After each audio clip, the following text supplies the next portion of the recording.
Pour montrer son amour à Marthe et Marie, le Seigneur Jésus-Christ revint souvent en Béthanie, mais elles devaient être préparées pour recevoir son amour en plénitude. La première fois, il vint pour leur montrer leurs vraies conditions.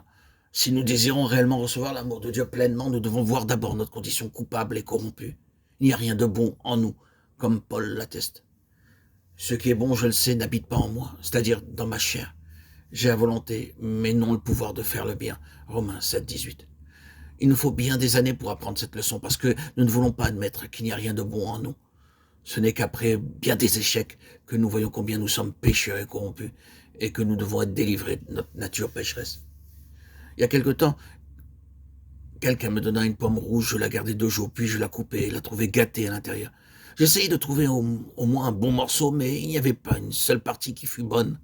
Elle paraissait très belle au dehors, mais elle était pourrie à l'intérieur. Je continuai à gratter avec un canif, mais il n'y avait rien de bon. Il en est de même pour nous. Extérieurement, nous paraissons bons, mais intérieurement, nous sommes pourris. C'est notre nature. Dieu a déclaré qu'il n'y a rien de bon dans notre chair. Par conséquent, notre vie est souillée, pleine de faiblesses et de défauts. Le serviteur de Dieu l'atteste. Il n'habite rien de bon dans ma chair. De toute manière, nous sommes souillés et nous ne pouvons pas compter sur notre vieille nature. Il nous faut bien des années pour apprendre cette leçon, mais nous devons l'apprendre. Alors l'amour divin pourra couler librement. En apparence, la famille de Béthanie se composait de gens très bien. Ils s'occupaient du Seigneur Jésus et l'aimaient. Ils n'étaient pas comme les pharisiens et les sadducéens qui cherchaient à le prendre en défaut. Cette famille avait un grand respect pour le Seigneur Jésus-Christ et l'accueillait avec une grande joie chaque fois qu'il passait par là. Il a dû prendre ce chemin bien des fois, parce que Béthanie est sur la route de Jéricho à Jérusalem, et toutes les fois que le Seigneur Jésus venait à Jérusalem, il a dû s'arrêter. Bien que ses visites soient mentionnées 8 fois seulement, il a dû s'y rendre bien d'autres fois.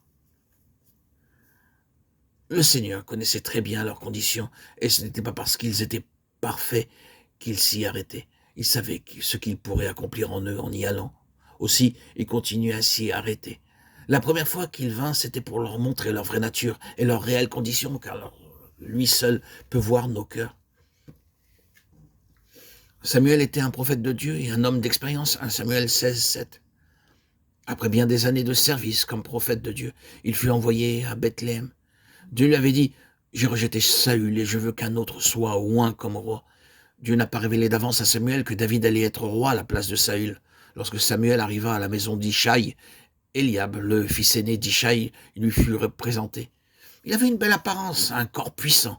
Il aurait été bon qu'il fût roi, à en juger par sa taille, ses traits et son maintien. Tout était parfait en lui. Samuel l'examina attentivement et, voyant sa stature, sa prestance et sa grandeur, il se dit en lui-même « Eliab est certainement fait pour être roi. Ce doit être le choix de Dieu. » Mais Dieu lui dit clairement « Ne te laisse pas abuser par son visage. Je l'ai rejeté. » C'est comme cela que les hommes sont souvent trompés. Aussi bon que nous paraissions, cela ne satisfera pas Dieu. Un homme peut avoir une haute opinion de nous, parce que nous parlons bien, poliment, et que nous paraissons humbles. Marthe et Marie appartiennent sans doute à une bonne famille. Lorsque le Seigneur Jésus vint dans leur maison, aussitôt Marthe commença à cuisiner de la nourriture, et Marie vint aux pieds du Seigneur Jésus. Quelle belle famille c'était, très généreuse, gentille, aimante et très hospitalière, et par-dessus tout, une famille craignant Dieu. Mais le Seigneur Jésus avait vu quelque chose que personne d'autre ne pouvait voir. À moins qu'un homme ne devienne entièrement nouveau, il ne peut recevoir l'amour, la puissance et la grâce de Dieu.